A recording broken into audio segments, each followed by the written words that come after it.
Obviously, we have the relationship, family, and life factors and other stresses to consider when we talk about connection. And we'd have to include factors like support, being heard, understood, our favourite, communication.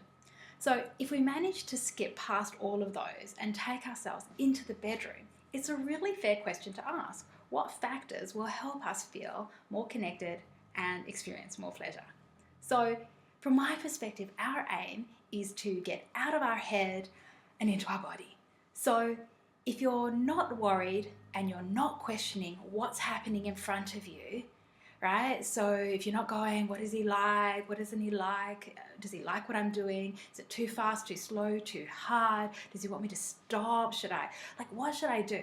All of that noise, all of that stress keeps us up here and not engaged. Not only are we not engaging with him, as in the whole being, because there seems like there's this barrier between us, but we're also not in our body because in truth, we're like just doing this action and we're in our head.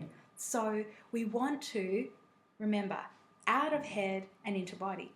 If our thoughts are engaged in the positive aspects, look at how he's responding, let me do this, let me try, then that's not a critical state that you're hanging out in. So that's not considered the negative. So we need feedback. We want feedback. Now, true, not all of us need feedback or want feedback. And I also know not all of us can get our partners to give us feedback.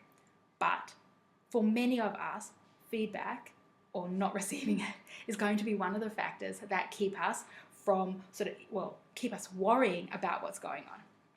So one of the aims is to achieve this, and we can get that through noises that they make, hip movements, maybe some deeper breath that they're doing. So it's true, some of us have responsive partners and we can really love it and enjoy it.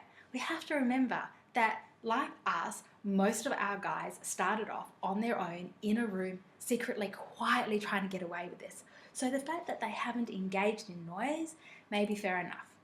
And there may be kids in another room, or you might be sharing a house with other people. So we might be aware of the noise going between the rooms. However, there is still a way of allowing our partner to know if we're really enjoying it or not. So asking them to give us a little bit of feedback may be something that helps us enjoy the experience so much more. There has to be in it. There has to be something in it for us. And if it's knowing that they enjoy it, for some of us, that may be enough. And if that's missing, what have we got left? One of the other things that we need to keep in mind is how comfortable are we while we're engaging in this?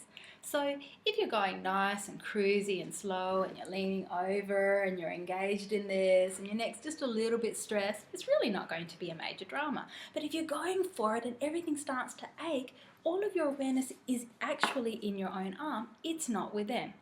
Now, I'm not going to pretend that we're not going to engage in it if we know that this is what's going to help them get aroused, stay aroused, reach the end. But maybe getting into a better position is going to help us be more comfortable. This is one of those aha moments that every now and again somebody has. Get more comfy. Go in front of them, go in from the side. All of these things help us stay in the moment and stay present with them. And so, tick when it comes to staying in our body and hanging out with them. It all comes back to the same formula. Now, we also need to take a moment to discuss what are the consequences of this not happening for us. So for some of us, if we can't get into the moment and we know that this is something that they really, really want us to do and they ask us for it, and either we find ourselves saying no or we don't do it, we might find ourselves avoiding sex. Now, we might already be avoiding sex, and this might be one of the factors, but it may be another contributing factors that may be layered on top of the others. And we don't want this to be it. Also, acknowledging that one of the reasons we might not enjoy it is because they're not giving our bodies the attention that we desire, the time that we need from them. So why is it that we're being bothered by this or not? So that's one of the consequences. The other is that by not being in our body, we may not be aroused enough, physiologically, sexually aroused enough for penetration. So we go from going like this to, laying back and allowing something to go into our body, and maybe our body isn't ready. So what we can do to combat that is to help our bodies get back into a state of arousal prior to penetration happening. But if what's going on in our heads, if the irritation or annoyance is strong enough in our thoughts at the time, there may not be enough time for us to switch those off and go into our body. But if we can, please go ahead and do so. Theory, you're already there. Go into your body for yourself. Being pissed off with them, or even being pissed off with yourself, is not that helpful. So, if these things are still not enough to intensify connection and intensify arousal, then fair enough. Really what we're trying to do is to slowly go through the sexual experience and eliminate the factors that may be contributing. These may not be it for you. For me, being able to talk about these things, that's what helps me feel connected.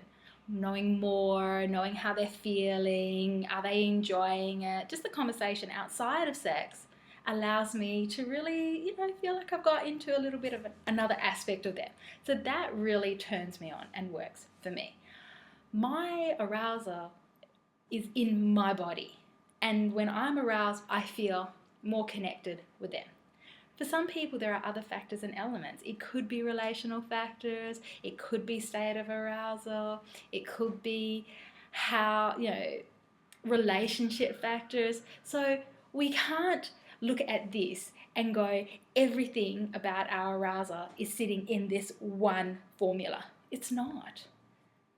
But there's a lot hanging out in this. And when we dissect this one action into the facets that we have, we realize how every other aspect can be dissected in the same way. Kissing, touch, presence of massage, absence of massage, going down on you too quickly, building you up too quickly so there's not enough time for you to get into a state of arousal, penetration happening too quickly. Does he go in too fast, in too slow? Does he have one pace? Does he change it up? Has he done the one thing that drives you insane and he never remembers to to actually not do that? So every one of these teeny tiny factors affects the whole. Our focus on the day was to give ourselves the opportunity to listen to what other people had to say, to create a safe space, to have language for these things, to realize we're not alone when it comes to concerns about this or experiences about this. Where else do we get an opportunity to do that? So I'm really hoping that all of these aspects were shared and experienced by you.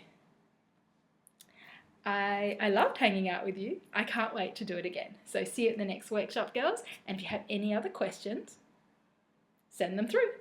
Thanks, bye.